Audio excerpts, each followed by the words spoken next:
Assalamu alaikum guys. Today we would be studying the concept of solving a quadratic equation by completing the square method. So let us understand this concept with the help of an example. So let's suppose I'm given this question: x squared minus 4x minus 12 equals 0. So this is the equation, and in this equation coefficient of x squared is 1. So I'm required to solve this equation by completing the square method. So what I'm going to do is, the first step, just remove the constant from the left hand side and shift it to the right hand side, and for this I am going to add 12 to both sides of this equation.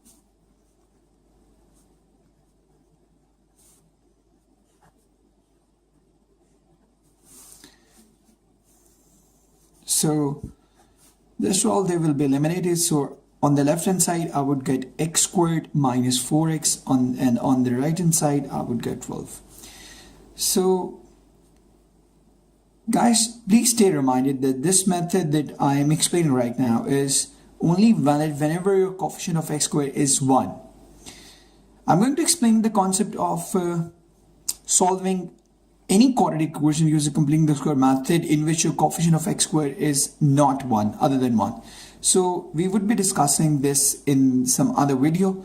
So right now I'm discussing the question in which your coefficient of x squared was 1, and we're going through. So now I've got a term involving variables on the left hand side and a constant term on the right hand side. On the left hand side I'm required to complete the square, and for this just pick the coefficient of the non-squared term, the term in x, the term which does not involve the square here. So coefficient of x is minus 4. So what you are required to do is you're going to be dividing this coefficient by 2. So divide minus 4 by 2, and this will give you minus 2. The next step that you're going to do is you're going to square it. So whenever you square it, you will get 4. So what we have done so far, we have just removed the constant in the first step. In the second step, we have picked the coefficient of the non-squared term, and we have divided it by 2, and we have squared the result, whatever it is. And we are now going to required to add this result, the final result, after squaring on both sides of the equation. So since this is equation, I was required to complete the square on the left hand side, but since this given relation is an equation, so I'm going, whatever I do, I add on the left hand side, I'm required to add the same quantity on the right hand side.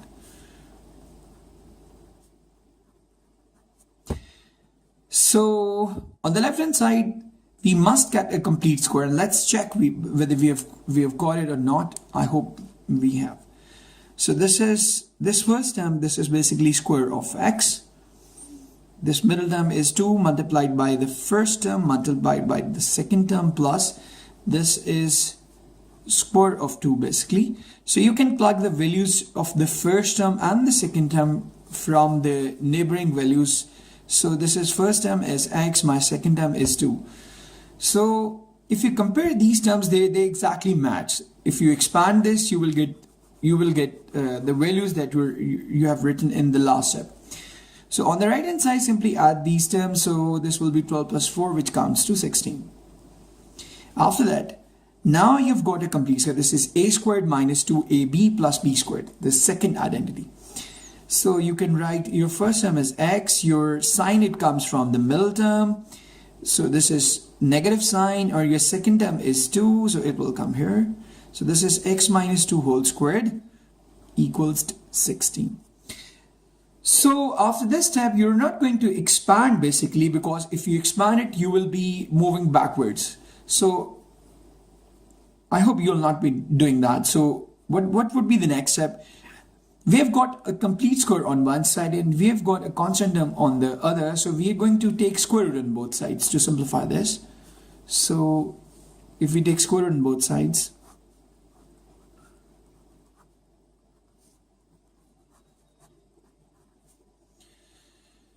so square root, they go away. So this is x minus 2.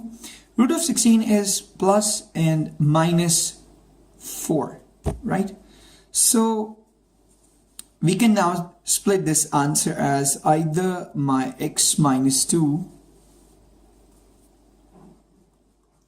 equals positive 4 or my x minus 2 equals negative 4.